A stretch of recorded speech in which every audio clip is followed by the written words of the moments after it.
O Diyos ng walang hanggang pagmamahal, sa mga sandaling ito, iniunat ko ang aking mga kamay sa iyo, hindi para sa sarili ko, kundi para sa bawat kaluluwang nakikinig sa akin ngayon. Nakikita ko sila, o Panginoon, kahit hindi ko sila pisikal na nakikita. Ramdam ko ang bigat ng kanilang mga problema, ang hapdi ng bawat luha na pumapatak sa kanilang mga mata, ang nakakaparalisang takot na bumabalot sa kanilang puso. Mayroong mga labis na nabibigatan sa utang, o Diyos, na hindi na malaman kung saan pupulutin ang kanilang sarili. Mayroong mga nagtitiis sa sakit ng matinding karamdaman na tila ba ang katawan ay unti-unting sumusuko. Mayroong mga nagdurusa sa sirang pamilya, mga puso na nawasak dahil sa pagtataksil o pagkakawatak-watak na tila imposibleng buuin. Mayroong mga nag-iisa, Panginoon, nakadarama ng matinding kalungkutan na para bang wala nang may pakialam. At mayroong mga dinidibdib ang takot sa kinabukasan, sa kawalan ng katiyakan, sa mga hindi inaasahang pagsubok na naghihintay. Idinadalangin ko, o Amang Banal, na sa pamamagitan ng mensaheng ito, ang bawat isa sa kanila ay makaranas ng iyong kapayapaan na higit sa lahat ng pangunawa. Naway maramdaman nila ang iyong mainit na yakap, ang iyong mapagpalayang presensya. Ipaubaya nila sa iyo ang lahat ng kanilang pinapasan, ang bawat agam-agam, bawat pagkabahala, at bawat takot na bumabalot sa kanila. Ibinubuhos ko ang aking panalangin para sa kanilang kumpletong pagpapalaya mula sa pagkabalisa, mula sa pag-aalala, at mula sa pagdududa. Pagalingin mo ang kanilang mga puso, Panginoon. Ibalik mo ang pag-asa sa mga nawawalan. At higit sa lahat, ituro mo sa kanila ang matinding kapangyarihan ng lubos na pagsuko sa iyo. Ito ang panalangin ng bawat kaluluwang nananabik sa iyong kaganapan. Mga minamahal kong kapatid, hindi ko man kayo kilala ng personal, pero sa sandaling ito, nakikita ko ang inyong mga pagod na kaluluwa. Ramdam ko ang bigat na dala ninyo sa inyong balikat, ang mga pighati na nagpupumilit na durugin ang inyong kalooban. Marahil ay napagod na kayo sa paglaban mag-isa, sa pagtatangkang kontrolin ang mga bagay na tila wala ng kontrol, sa paghahanap ng solusyon sa mga problemang tila walang katapusan. Kung ang puso ninyo ay sumisigaw na ng pagod at kawalan ng pag-asa, kung ang mga mata ninyo ay puno na ng luha, kung ang bawat araw ay tila isang walang katapusang pakikibaka, ang mensaheng ito ay para sa inyo. Ito ay hindi lamang isang simpleng pag-uusap, ito ay isang pinto na binubuksan ng Diyos para sa inyo, isang tawag para maranasan ang tunay na kapahingahan. Maraming beses na nating narinig ang salitang kipagsuko, di ba? Pero madalas, iniugnay natin ito sa pagkatalo, sa pagbibigay daan sa kalaban, sa pagtanggap ng kapahamakan. Pero sa kaharian ng Diyos, ang pagsuko ay ibang-iba. Ito ay hindi kahinaan, ito ay ang pinakamalakas na puwersang nagpapalaya. Hindi ito pagtatapos, ito ay simula ng tunay na buhay. Ang pagsuko sa Diyos ay nangangahulugang pagbibigay sa Kanya ng permiso na kumilos sa inyong buhay sa paraang hindi ninyo inaasahan, sa paraang kayo lamang ang makaranas. Ito ay isang paanyaya na bitawan ang lahat ng pasanin na pinipilit ninyong buhatin, kahit na ang mga hindi ninyo na kayang dalhin. Alam nyo, ang ating mga isip ay likas na gustong maging in control. Gusto nating hawakan ang manibela ng ating buhay, igiit ang ating kalooban, at planuhin ang bawat hakbang.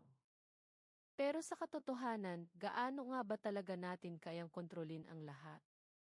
Ang bawat pagsubok, bawat hindi inaasahang pangyayari, bawat pighati na ating naranasan ay patunay lamang na may mas mataas na kapangyarihang nagdidikta sa daloy ng buhay.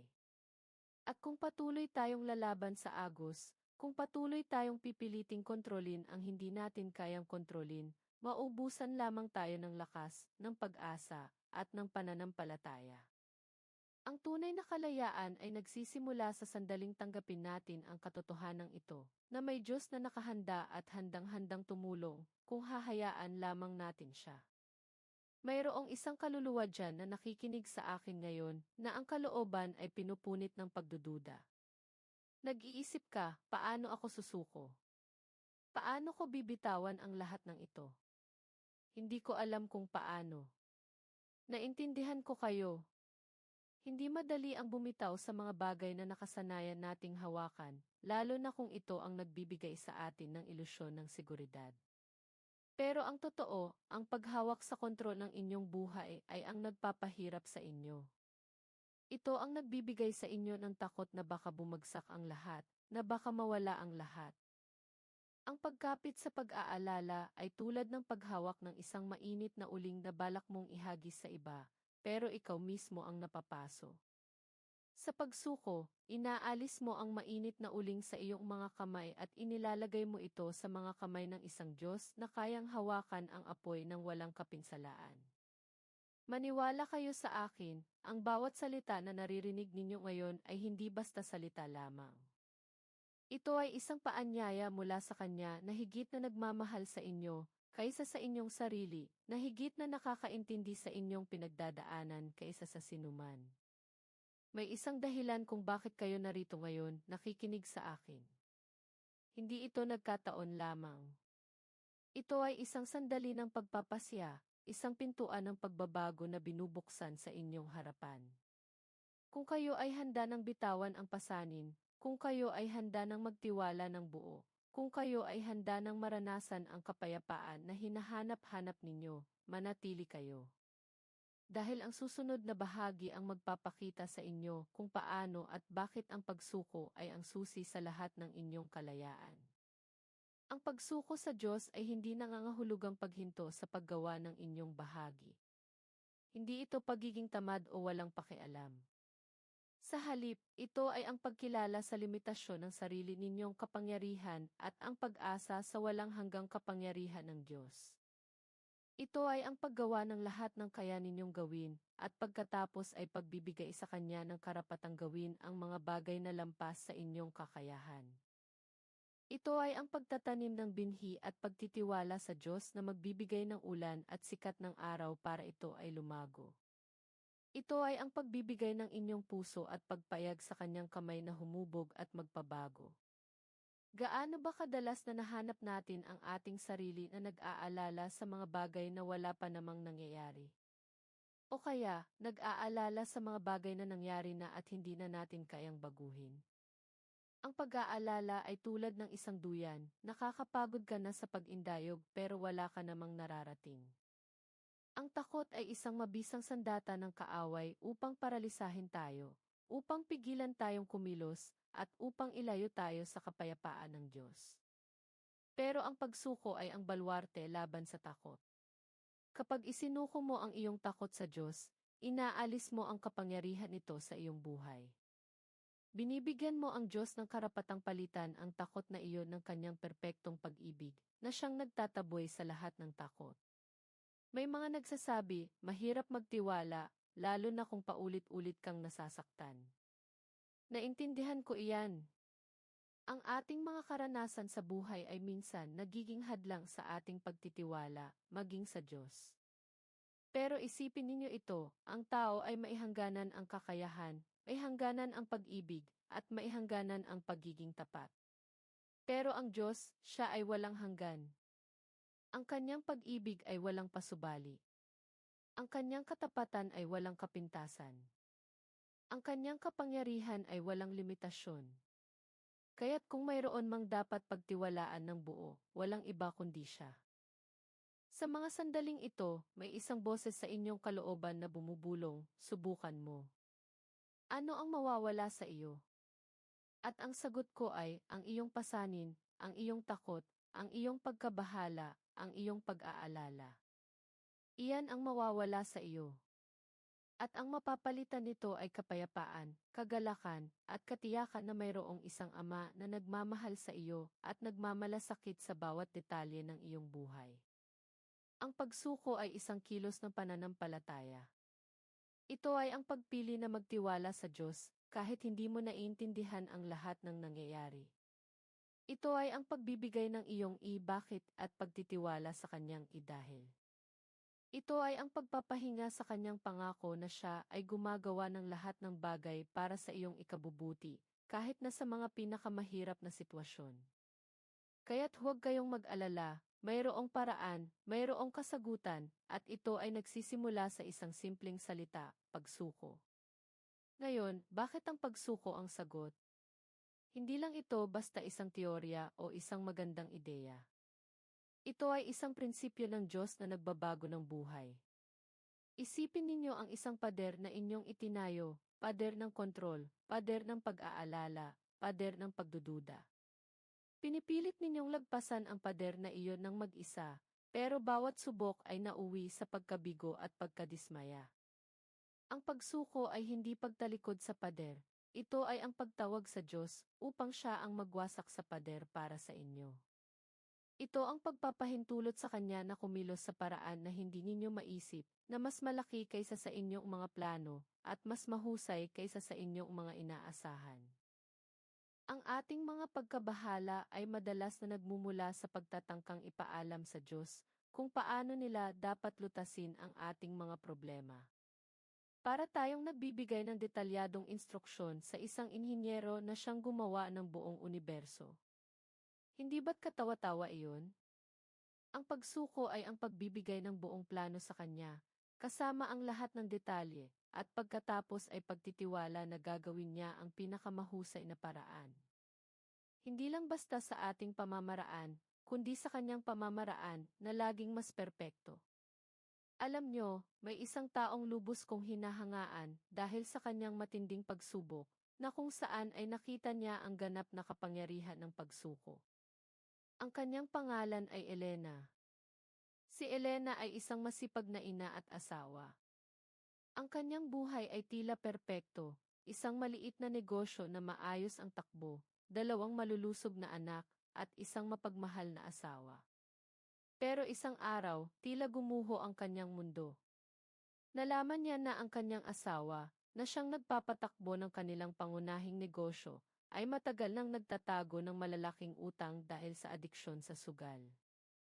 Hindi lamang ito libo-libo, kundi milyon-milyong piso, na ang iba ay nakapangalan sa kanilang mga ari-arian.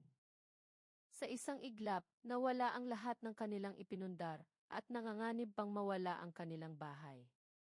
Ang pinakamasakit pa rito, ang kanyang asawa ay bigla na lamang nawala. Iniwan si Elena at ang kanilang mga anak na tila nasa gitna ng giyera, nang walang sundalo at walang pananggalang. Ang unang reaksyon ni Elena ay galit, pagkabigla at matinding takot. Paano niya bubuhayin ang kanyang mga anak? Paano niya babayaran ang napakalaking utang na ito? Paano niya haharapin ang kahihiyan at pagkabigo? Gabi-gabi ay umiiyak siya, nagtatanong sa Diyos, bakit?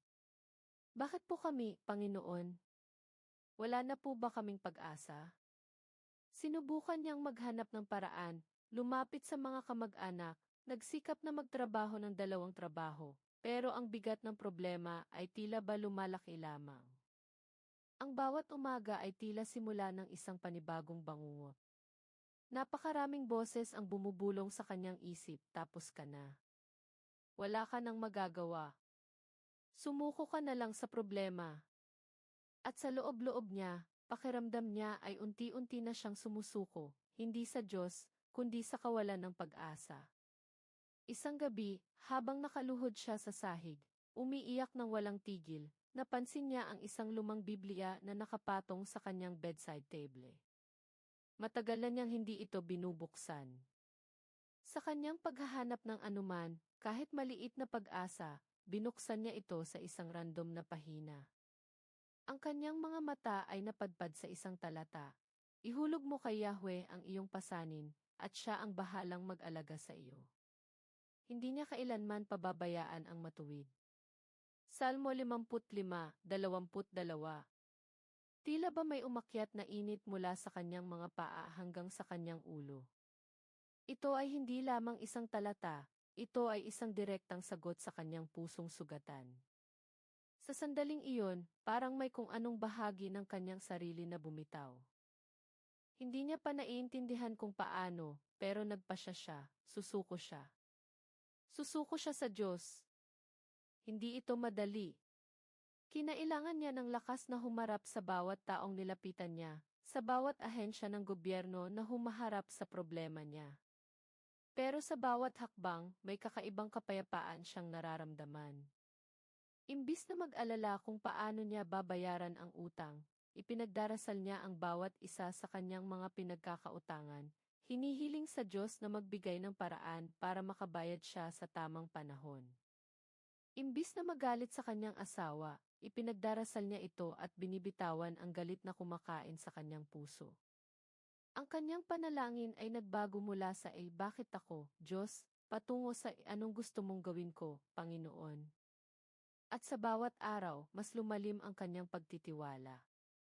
Isang araw, nakatanggap siya ng tawag mula sa isang abogado na hindi niya kilala. Ang abogado ay kumakatawan sa isang malayong kamag-anak ng kanyang asawa, na matagal nang nakatira sa ibang bansa at walang balita mula dito. Sa hindi inaasahang pagkakataon, ang kamag-anak na ito ay pumanaw at nag-iwan ng isang maliit na mana, at dahil wala siyang direktang tagapagmana, ang mana ay napunta sa mga malapit na kamag-anak, kasama na ang asawa ni Elena. Dahil sa pagkawala ng kanyang asawa, si Elena ang naging tagapagpatupad ng legal na usapin. At sa kabila ng lahat, ang halaga ng manang ito ay eksaktong sapat upang bayaran ang lahat ng kanyang mga utang, at may natira pa para makabangon ang kanyang pamilya. Isipin ninyo iyon. Hindi ito nangyari sa pamamagitan ng kanyang pagsisikap na magtrabaho ng husto o sa paghahanap ng solusyon. Nangyari ito dahil sa isang himala na lampas sa kanyang kontrol, lampas sa kanyang kakayahan, lampas sa anumang lohikal na paliwanag.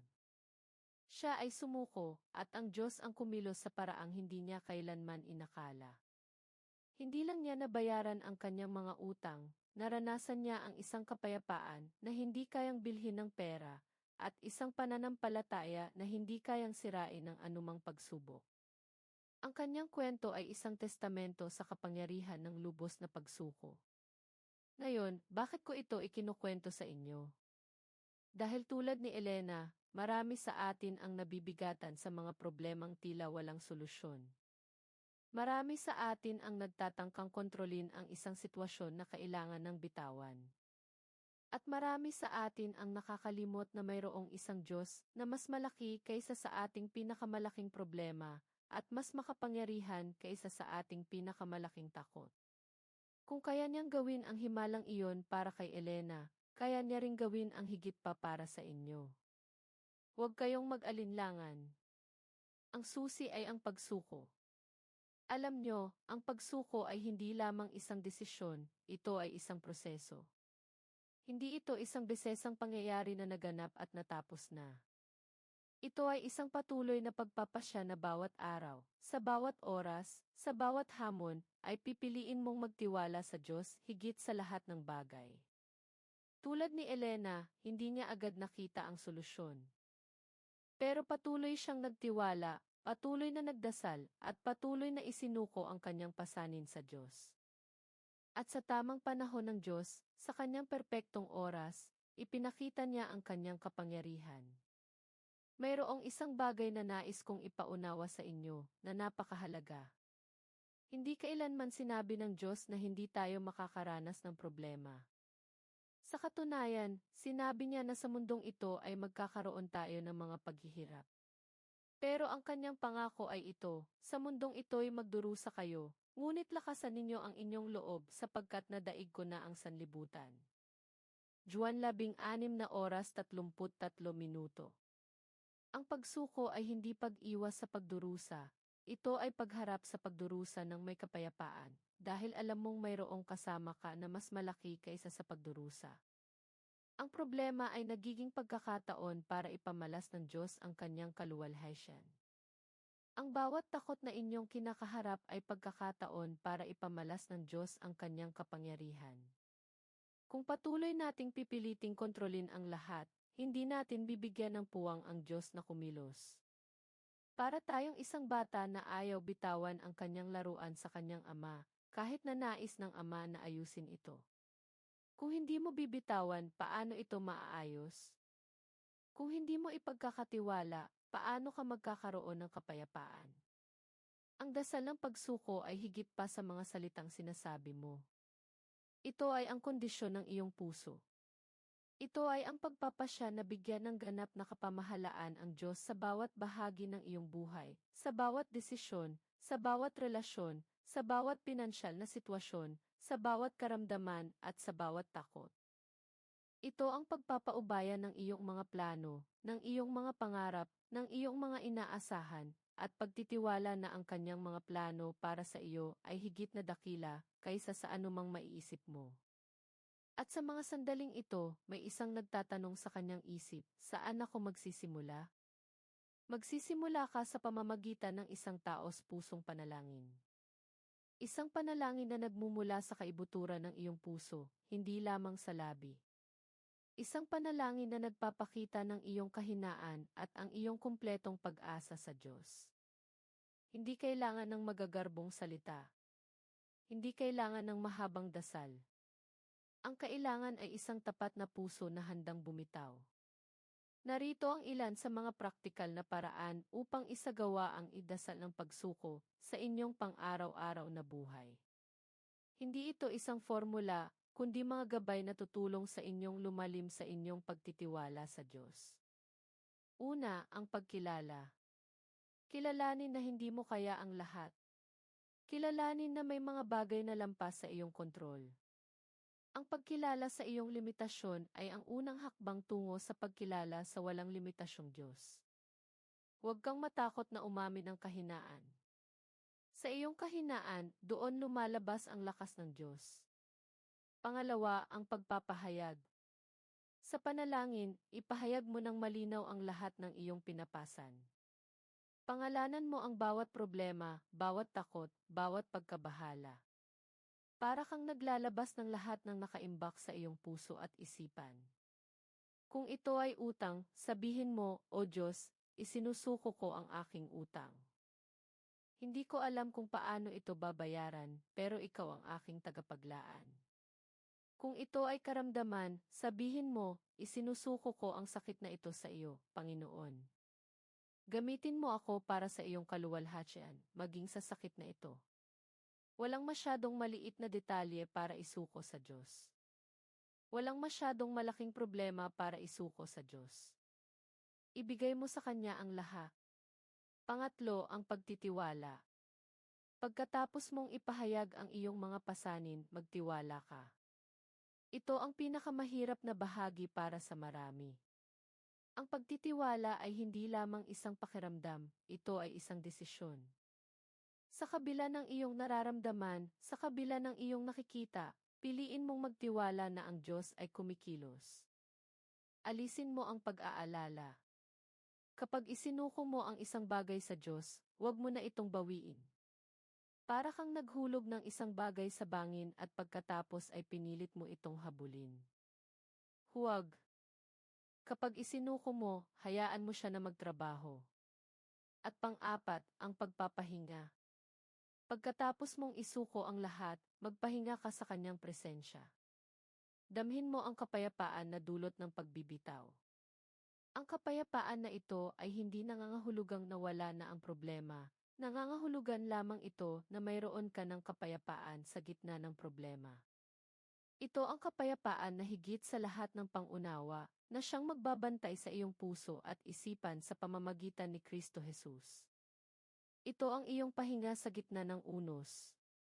Ngayon, sa pagpapatuloy natin, mayroon akong isang mahalagang paalala. Ang pagsuko ay hindi passive. Hindi ito paghihintay lamang. Sa halip, ito ay aktibong paggawa ng iyong bahagi, ngunit may kalakip na pananampalataya at pagtitiwala. Isipin mo ang isang bangkero na sumusuko sa agos ng ilog. Hindi siya basta nagpapalutang-lutang. Ginagamit niya ang kanyang sagwan para gabayan ang bangka, pero kinikilala niya ang lakas ng agos na nagdadala sa kanya.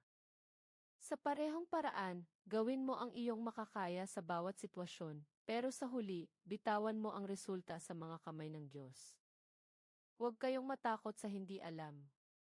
Ang hindi alam ay ang teritoryo kung saan ipinapakita ng Diyos ang kanyang kapangyarihan. Kung alam na natin ang lahat ng sagot, hindi na natin kailangan ang Diyos, di ba? Pero ang katotohanan ay hindi natin alam ang lahat. At iyan ay okay lang. Dahil mayroong isang Ama na nakakaalam ng lahat, at mahal niya tayo ng higit sa anumang pwedeng ibigay ng mundong ito. Sa mga sandaling ito, hinihikayat ko ang bawat isa sa inyo na nasa bingit ng pagsuko, na nasa puntong hindi na kayo makahinga sa bigat ng inyong mga pasanin.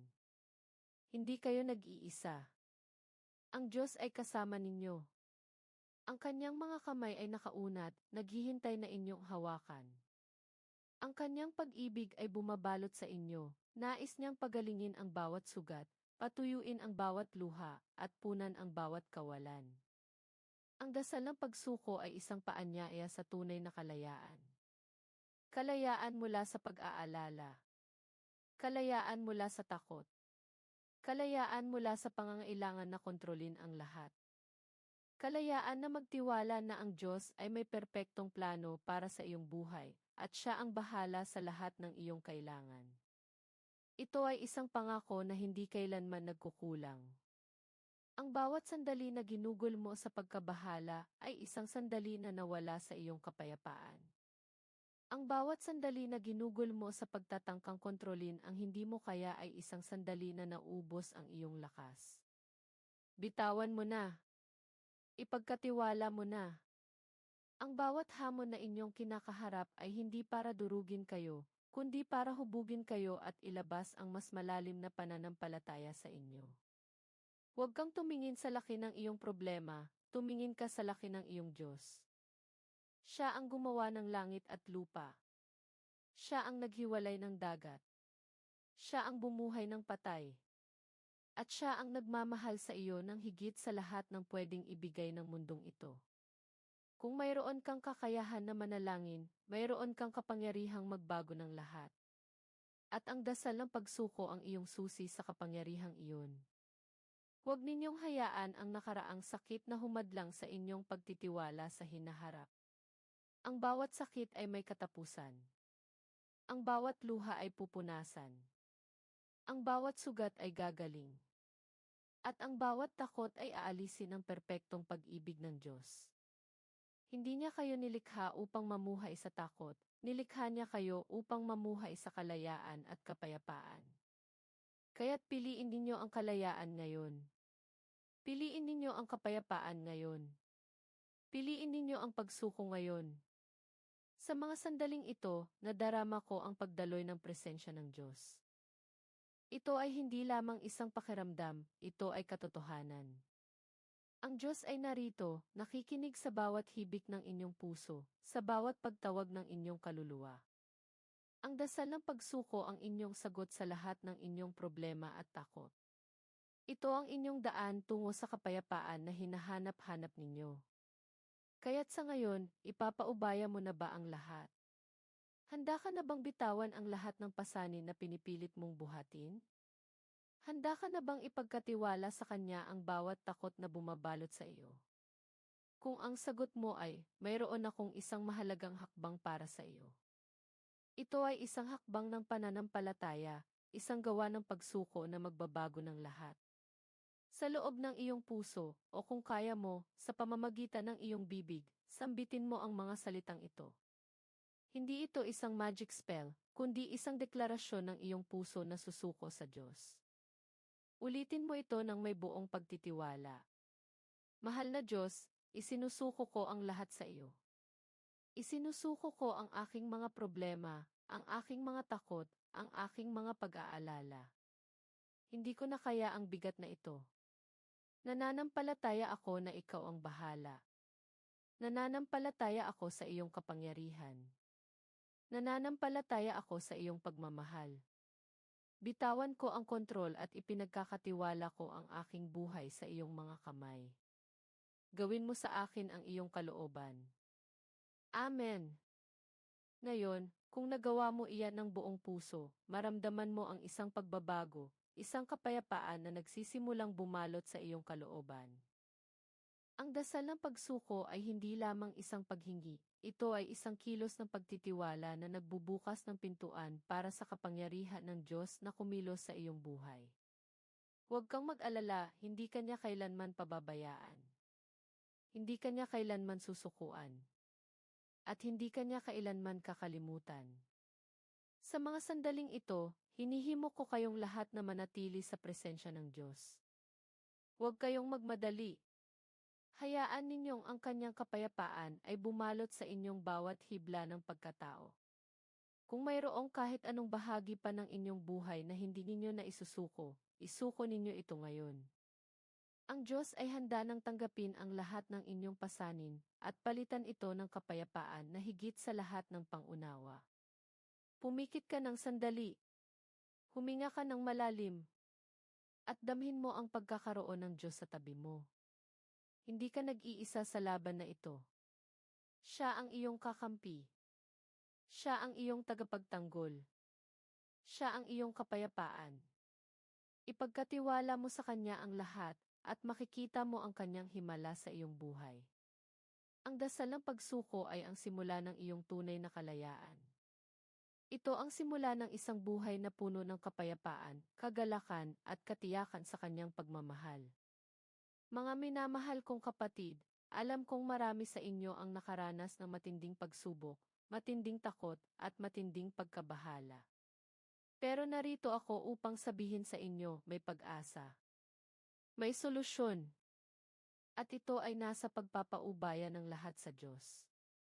Kapag isinuko mo ang iyong sarili, inilalabas mo ang iyong sarili mula sa kulungan ng iyong sariling kontrol at pag-aalala. Para kang isang ibon na nakakulong sa haula, at ang pagsuko ay ang pagbubukas ng pinto ng haula na nagbibigay sa iyo ng kalayaan upang lumipad. Lumipad dahil nilikha ka upang lumipad. Ang Diyos ay hindi nagkukulang sa kanyang pangako. Ang bawat salita niya ay katotohanan. At kung sinabi niyang kapag inihulog mo sa kanya ang iyong pasanin, siya ang bahala sa iyo, naniniwala ako sa bawat salita. Hindi lamang ito isang paniniwala, ito ay isang katotohanan na milyon-milyong tao na ang nakaranas, tulad ni Elena. Huwag nating sayangin ang anumang sandali sa pagkabahala at takot. Ang bawat sandali na ginugol natin sa pagkabahala ay isang sandali na ninanakaw sa ating kagalakan. Ang bawat sandali na ginugol natin sa takot ay isang sandali na nawawala sa ating kapayapaan. Piliin natin ngayon, sa mismong sandaling ito, na mamuhay ng may kapayapaan, na mamuhay ng may pagtitiwala, at mamuhay ng mailubos na pagsuko sa Kanya na siyang maihawak ng ating bukas. Maraming salamat sa Diyos sa presensya niya sa atin ngayon. Nadarama ko ang Kanyang malakas na pagyakap sa bawat isa sa inyo na nananalangin kasama ko. Ang Kanyang kapayapaan ay bumabalot sa inyong mga puso. Ang Kanyang pag-ibig ay nagpapagaling sa inyong mga sugat. At ang Kanyang kapangyarihan ay nagtataboy sa lahat ng inyong takot. Ito na ang inyong sandali. Ito na ang inyong panahon upang maranasan ang dasal ng pagsuko. Ngayon, mga minamahal, bago tayo magtapos, mayroon akong 3 mahahalagang bagay na nais kong gawin ninyo. Kung ang dasal ng pagsuko na ito ay nakatulong sa inyo at nagbigay ng kapayapaan sa inyong puso, nais kong gawin ninyo ang mga sumusunod. Una, isulat ninyo sa mga komento ang inyong pinakamatinding pasanin na isinuko ninyo ngayon sa Diyos. Halimbawa, isinusuko ko ang aking utang, o isinusuko ko ang aking karamdaman, o isinusuko ko ang takot ko sa hinaharap. Gawin ito bilang isang deklarasyon ng inyong pananampalataya. Gagamitin ko ang mga komento ninyo bilang inspirasyon para sa aking mga personal na panalangin para sa inyo. Pangalawa, mangyaring i-like ang video na ito bilang isang propetikong kilos ng inyong lubos na pagtitiwala sa Diyos. Ang bawat like ay hindi lamang isang pagsuporta sa video na ito ay isang pagpapatunay sa inyong pananampalataya na ang Diyos ay kumikilos na sa inyong buhay upang lutasin ang bawat problema at alisin ang bawat takot. Ito ay isang pagkilala sa Kanyang kapangyarihan. At pangatlo, ibahagi ang video na ito sa kahit 5 tao na alam ninyong nabibigatan sa kanilang mga problema at takot. Mayroong napakaraming tao sa labas na nangangailangan ng mensaheng ito ng pag-asa at kapayapaan. Magiging instrumento kayo ng Diyos sa pagpapalaya ng iba mula sa pagkabalisa at takot. Ito ang inyong misyon, maging tulay sa pagpapala. Huwag din ninyong kalimutang tingnan ang iba pa naming mga video na may kinalaman sa kapayapaan, pananampalataya, at pagpapalaya mula sa takot. Mayroon kaming mga pagtuturo tungkol sa pagpapagaling ng puso, pagharap sa pagdududa, at paghahanap ng layunin sa buhay. Patuloy na palakasin ang inyong pananampalataya. At kung kailangan ninyo ng karagdagang panalangin o inspirasyon, sumama kayo sa aming mga live worship at prayer sessions. Palaging bukas ang aming pintuan para sa inyo. Alalahanin ninyo, hindi kayo nag-iisa sa inyong paglalakbay. Ang Diyos ay kasama ninyo sa bawat hakbang ng inyong dasal ng pagsuko. Panatilihin ang kapayapaan.